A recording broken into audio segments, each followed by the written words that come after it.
School में मौजूद एक टीचर की जुबानी आपको सुनाने जा रहे हैं। वो कहती हैं कि हमेशा की तरह मैं सबसे पहले स्कूल पहुंच गई थी।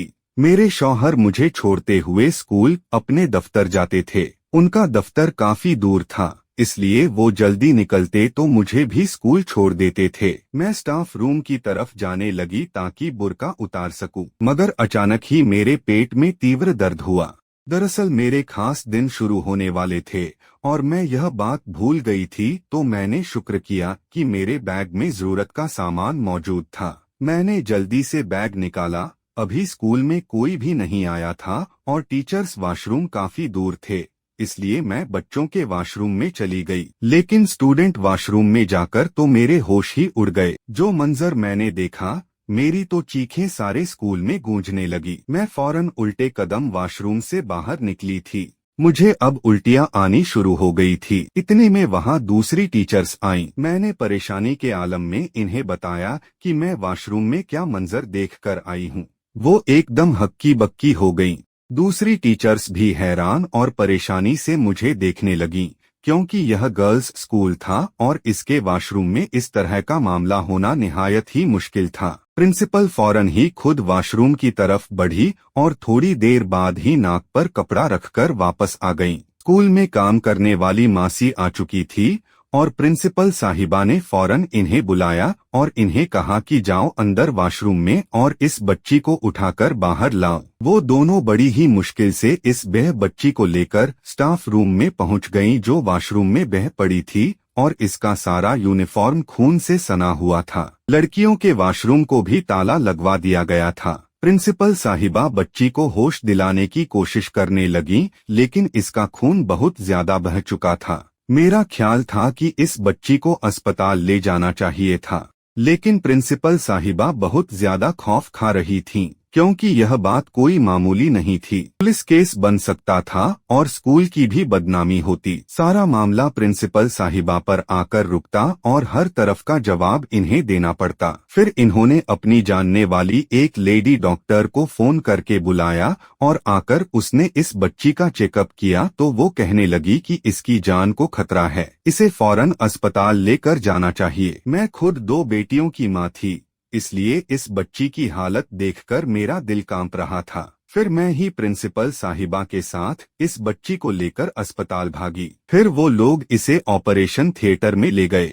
यह बच्ची आपकी क्लास में पढ़ती है ना? क्या आपको मालूम है कि यह मामला क्या है? यह कब से चल रहा है?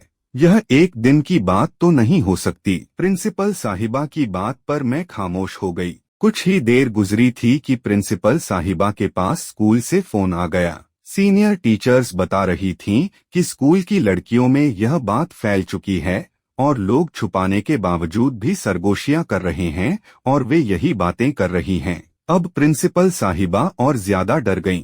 उन्हें डर था कि स्कूल की इज्जत प्रभावित होगी। प्रिंसिपल साहिबा के तो पसीने छूट रहे थे, क्योंकि बच्ची स्कूल यूनिफॉर्म में थी और जो कुछ भी हुआ था वह स्कूल की 4 दीवारों के अंदर हुआ था। इस बच्ची के वालिद को बुलाओ और उन्हें बुरा भला कहकर इस बच्ची को इनके हवाले छोड़ दो। हम वापस स्कूल चले जाएंगे, फिर यह किस्सा यहीं खत्म हो जाएगा। मेरा दिल इस बात के लिए राजी नहीं था। वह बच्ची यतीम थी, बस इसके सर पर इसकी माँ का साया था और इसकी माँ मेरे पड़ोस में ही घर की सफाई का काम करती थी, इसलिए इसे बुलाना मेरे लिए मुश्किल नहीं था। मगर जब वह अस्पताल आई और उसे सारे मामले का बताया गया, तो वह चीख चीख कर रोने लगी और हमें ही बुरा भला कहने लगी। उसकी चीखों पर अस्पताल के काफी लोग जमा हो गए और इस बात का तमाशा बनने लगा। उल्टा फिर प्रिंसिपल साहिबा बड़े ही बुरे तरीके से उसे पूछने लगी, तुम्हारी बेटी क्या करती रही थी? तुम कैसी माँ हो, तुम्हें पता ही नहीं चला और तुम्हारी बेटी ने इतना बड़ा कारनामा अंजाम दे दिया। उसने कभी कोई गलत काम नहीं किया। वह तो हमसे पूछ रही थी कि इसकी बच्ची के साथ स्कूल में क्या हुआ है, क्योंकि वह स्कूल के सिवा कहीं और नहीं जाती थी। प्रिंसिपल साहिबा बहुत पढ़ी लिखी और तेज औरत थी। खुद को इस मामले से निकालने के लिए उन्होंने कहा, जब तुम्हारी बेटी को होश आ जाए तो खुद उससे पूछ लेना इसके साथ क्या हुआ है, हमें तो कुछ नहीं मालूम। और फिर उन्होंने मुझे इशारा किया कि वापस स्कूल चलो। मैं खुद इस बात की गवाह थी कि वह बच्ची कितनी पाकीज़ा है। लेकिन फिर भी इसके साथ जो कुछ हुआ था इसके पीछे किसी न किसी का तो हाथ जरूर था। मगर प्रिंसिपल साहिबा के हुक्म के आगे मैं बेबस थी। सारी टीचर्स पूछ रही थीं कि बच्ची ने क्या बताया, लेकिन जब तक हम स्कूल लौटे बच्ची को होश नहीं आया था। मैं क्लास में गई तो दबीदबी सरगोशियां मुझे सुनाई देने लगी। हर लड़की इस बच्ची ज़ैनब के किरदार पर बात कर रही थी। वॉशरूम का वह मंजर मेरे दिमाग को घूम रहा था और एक 12 साल की बच्ची के साथ ऐसे कैसे हो सकता है। वाकई यह कोई मामूली बात नहीं थी जिसे दबाया या छुपाया जाता। प्रिंसिपल साहिबा ने सख्ती से हिदायत दी थी कि स्कूल में इस बारे में अब कोई बात नहीं होगी। वॉशरूम की सफाई करवा दी गई थी और जो कुछ वहां से मिला था उसे भी जाया करवा दिया गया था। इस तरह दोपहर हुई और छुट्टी हो गई। मुझे ज़ैनब के पास जाना था। वह गरीब और मासूम बच्ची थी जिसे इस वक्त मेरी जरूरत थी। मैंने रिक्शा लिया और अस्पताल के लिए निकल पड़ी। मैं अस्पताल पहुंची तो ज़ैनब की मां ने बताया कि उसकी हालत पहले से बेहतर है, लेकिन आंखें उसने अभी भी नहीं खोली थीं। इसलिए डॉक्टर उसे मुलाकात की इजाजत भी नहीं दे रहे थे। फिर वह मेरे गले लगकर फुट फुट कर रोने लगी और कहने लगी, बस मैं यह चाहती हूँ कि मेरी बच्ची पढ़ लिख कर किसी काबिल हो जाए ताकि उसका भविष्य मेरी तरह बर्बाद ना हो। लेकिन मुझे क्या पता था कि स्कूल की 4 दीवारों में मेरी बेटी के साथ ऐसा जुल्म होगा। उसकी बात सुनकर मैं चौंक गई। ज़ैनब की माँ कहने लगी, कुछ महीनों से मेरी ज़ैनब स्कूल के नाम से कतराती थी, डरती थी। जब भी स्कूल का यूनिफॉर्म धोकर इस्त्री करती तो उसकी आंखों में आंसू आ जाते। वह कहती थी, अम्मा मेरा स्कूल में दिल नहीं लगता, मुझे स्कूल नहीं भेजना। मुझे लगा कि शायद जैसे जैसे वह बड़ी हो रही है पढ़ाई से उसका दिल उचटता जा रहा है। इसलिए मैंने उसे डांट फटकार कर स्कूल भेज दिया, यह समझाकर कि पढ़ाई बहुत जरूरी है। स्कूल में कुछ मेल टीचर्स भी थे जो लड़कियों के साथ थोड़ी फ्री भी होते थे और इनके साथ तन्हाई में बातें भी करते थे। खास तौर से सर शाहिद की तो आदत थी, वह मौका मिलते ही किसी न किसी लड़की के करीब होकर खड़े हो जाते। कुछ देर गुजरी तो मेरे घर से फोन आने लगा। मेरी बेटियां स्कूल से घर पहुंच गई थीं। मेरे लिए परेशानी हो रही थी, इसलिए मैंने ज़ैनब की माँ से इजाजत ली और कहा कि मैं शाम को आऊंगी। फिर मैंने उनके हाथ पर कुछ पैसे रखे और अपने घर चली गई। शाम को मेरे शौहर दफ्तर से लौटे तो मैंने उन्हें सारा मामला बताया तो यह सुनकर वह हक्का बक्का रह गए। मैंने अपने शौहर को बताया कि वह एक यतीम बच्ची थी। मैं हमेशा से इसे परेशान ही देखती आई थी, लेकिन पिछले कुछ दिनों से इसका हाल बहुत अजीब था। वह क्लास में होकर भी क्लास में नहीं होती थी और इसके टेस्ट भी कुछ गलत आ रहे थे। फिर कुछ दिन पहले इसकी तबीयत भी काफी खराब थी। अक्सर बैठे बैठे इसे चक्कर आ जाते थे।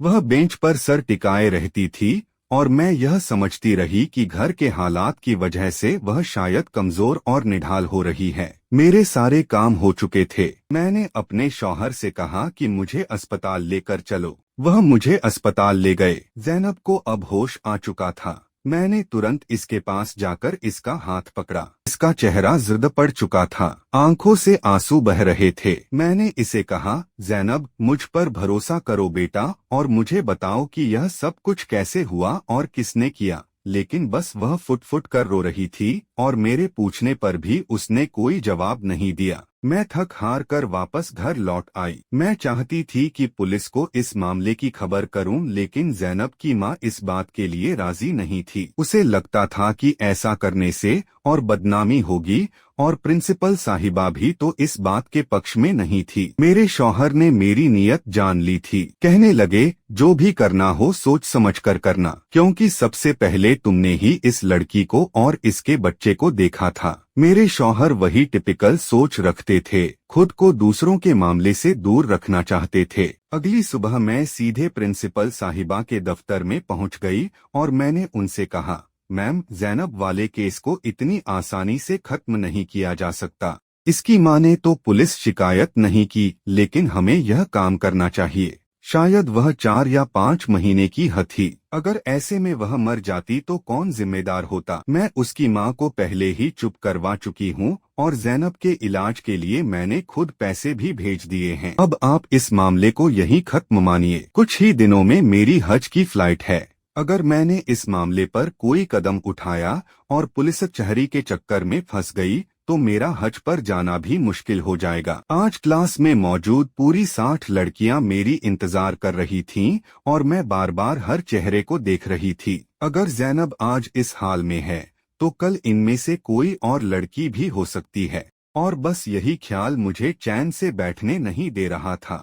मैंने लड़कियों से अकेले में बात करना शुरू किया। जो लड़कियां जैनब के करीब बैठती थीं, उनका यही कहना था कि जैनब का व्यवहार कुछ दिनों से पूरी तरह बदल गया था। लेकिन असली बात क्या थी, किसी को नहीं पता था। फिर एक लड़की जो जैनब के साथ स्कूल आती और जाती थी, उसने ऐसी बात बताई जिसने मुझे हिलाकर रख दिया। वह कहने लगी कि कुछ महीने पहले कंप्यूटर के सर ने जैनब को छुट्टी के समय स्कूल में रोका था। असल में जैनब को कंप्यूटर समझ नहीं आ रहा था और कंप्यूटर के सर ने उससे कहा कि छुट्टी के बाद स्कूल में रुक जाओ, फिर मैं तुम्हें कंप्यूटर समझा दूंगा।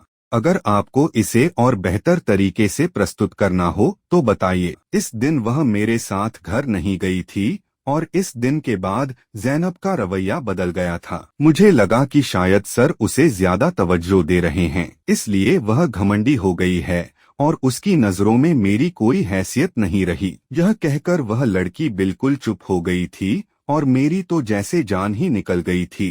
मैं सोच भी नहीं सकती थी कि सर हमद के बारे में मेरा शक इस हद तक ठीक होगा। वह निकलने ही वाले थे कि मेरी आवाज सुनकर पलट गए। मैंने मुस्कुराते हुए उन्हें देखा और कहा कि मुझे पता चल गया है कि जैनब के साथ किसने यह सब कुछ किया है। मेरी यह बात सुनकर सर हमद बुरी तरह से चौंके और मेरी तरफ हैरत से देखने लगे। मैंने सख्ती से उनसे पूछा कि आपने आज से 5 महीने पहले जैनब को छुट्टी के वक्त क्यों रोका था। मेरी यह बात सुनकर वह हक्का बक्का रह गए और कहने लगे, मिस नायला, आप मुझ पर शक कर रही हैं। मैंने उन्हें रोका था, लेकिन इत्तेफाक से मेरी पत्नी का फोन आ गया था। उसकी तबीयत बिगड़ गई थी और वह अस्पताल में थी। आप भी जानती हैं कि 5 महीने पहले मेरे घर पर बेटी की विलादत हुई है और वह वही दिन था। मैं स्टाफ रूम में था जब मेरी पत्नी का फोन आया। मैंने चौकीदार से कहा कि जैनब कंप्यूटर रूम में मेरा इंतजार कर रही है, उसे वापस घर भेज दो, और मैं खुद अस्पताल के लिए निकल गया। आप चाहें तो जैनब से भी पूछ सकती हैं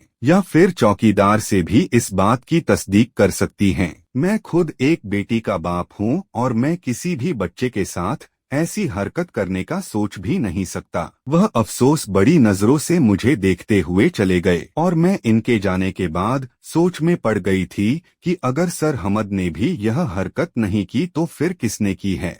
मुझे अभी इनकी बातों पर यकीन नहीं हुआ था, इसलिए मैं चौकीदार के पास पहुंच गई। मैंने उससे कहा कि बताओ, 5 महीने पहले कंप्यूटर लैब में जैनब के साथ क्या हुआ था। और वह हकलाते हुए कहने लगा, बीबी जी, मुझे कुछ नहीं मालूम। इसका अंदाज बता रहा था कि इसे कुछ न कुछ तो जरूर मालूम है, इसलिए मैंने सख्ती से कहा, मैं पुलिस को इत्तला करने जा रही हूँ क्योंकि मैं अब सारा सच जान गई हूँ। लेकिन चौकीदार ने अपना मुंह न खोला, बस यही कहता रहा, बीबी जी, हमें कुछ नहीं मालूम, हम तो अपनी ड्यूटी करते हैं। इससे पहले कि मैं और सवाल जवाब करती, प्रिंसिपल साहिबा वहां पहुंच गईं और गुस्से से कहने लगी, मिस नायला, आप अपने घर जाएं। कल मेरी हज की फ्लाइट है, मैं सुबह निकल रही हूं, इसलिए मैं कोई नया तमाशा नहीं चाहती। प्रिंसिपल साहिबा ने चौकीदार को भी वापस भेज दिया था और उनके कहने पर मैं भी वापस अपने घर लौट आई। फिर जब शाम को मैं जैनब के पास गई तो मैंने उसे कंप्यूटर लैब वाली बात बताई। मेरी बात सुनकर वह इस तरह से रोई जैसे मैंने उसका कोई ज़ख्म कुरेद दिया हो। उसने मुझे रोते हुए बताया कि इस दिन स्कूल में सर हमद ने मुझे रोका था और फिर उसने तन्हाई का फायदा उठाकर उसे कंप्यूटर लैब में बंद करके उसके साथ ज्यादती की और उसे धमकी दी कि अगर उसने यह बात किसी को भी बताई तो वह उसे जान से मार डालेगा। अगर मैं सही वक्त पर वहां न पहुंचती तो शायद वह मर चुकी होती। यह सुनकर मेरी जान निकल गई और जैनब की वालिदा भी हैरान रह गई थीं। शायद इन्हें भी यह नहीं मालूम था कि इनकी बेटी किस ज्यादती से गुजर रही थी। सच्चाई जानने के बाद मैंने फौरन चौकीदार के बारे में पता किया और यह जानकर मैं बड़ी हैरान रह गई कि चौकीदार मेरे स्कूल से निकलते ही अपने गांव के लिए रवाना हो गया था। इसलिए वह गांव भाग गया था। वह कहां से आया था कोई नहीं जानता था। जैनब की मां ने मुझे पुलिस को इत्तला करने से और कानूनी कार्रवाई करने से मना कर दिया था। प्रिंसिपल साहिबा हज पर चली गई थीं और मैं यह सोच रही थी कि क्या ऐसा हज कबूल होगा। वह चाहती तो चौकीदार बहुत पहले पकड़ लिया जाता, लेकिन उन्होंने कोई कदम नहीं उठाया, बस अपनी साख को बचाने में लगी रही। सभी वलीदैन अपने बच्चों को अपना दोस्त बनाकर रखें ताकि बच्चे खुलकर आपसे अपनी हर बात कर सकें। आज के दौर में हम अपने बच्चों को किसी के भी भरोसे नहीं छोड़ सकते, इसलिए अपने बच्चों का खुद ख्याल रखें, इनके हर मामले पर नजर रखें। इस वीडियो को जितनी ज्यादा हो सके शेयर कीजिए ताकि इस तरह की चीजों से हर वलीदा, हर इंसान आगाह हो सके, क्योंकि आजकल हमारे समाज में ये सब चीजें आम हो चुकी हैं। स्कूलों में, कॉलेजों में, यूनिवर्सिटी में, यहाँ तक कि अस्पतालों में भी। हमारी वीडियो को लाइक करके चैनल को सब्सक्राइब करना और हमारी फैमिली का हिस्सा बनना भी मत भूलिएगा। शुक्रिया।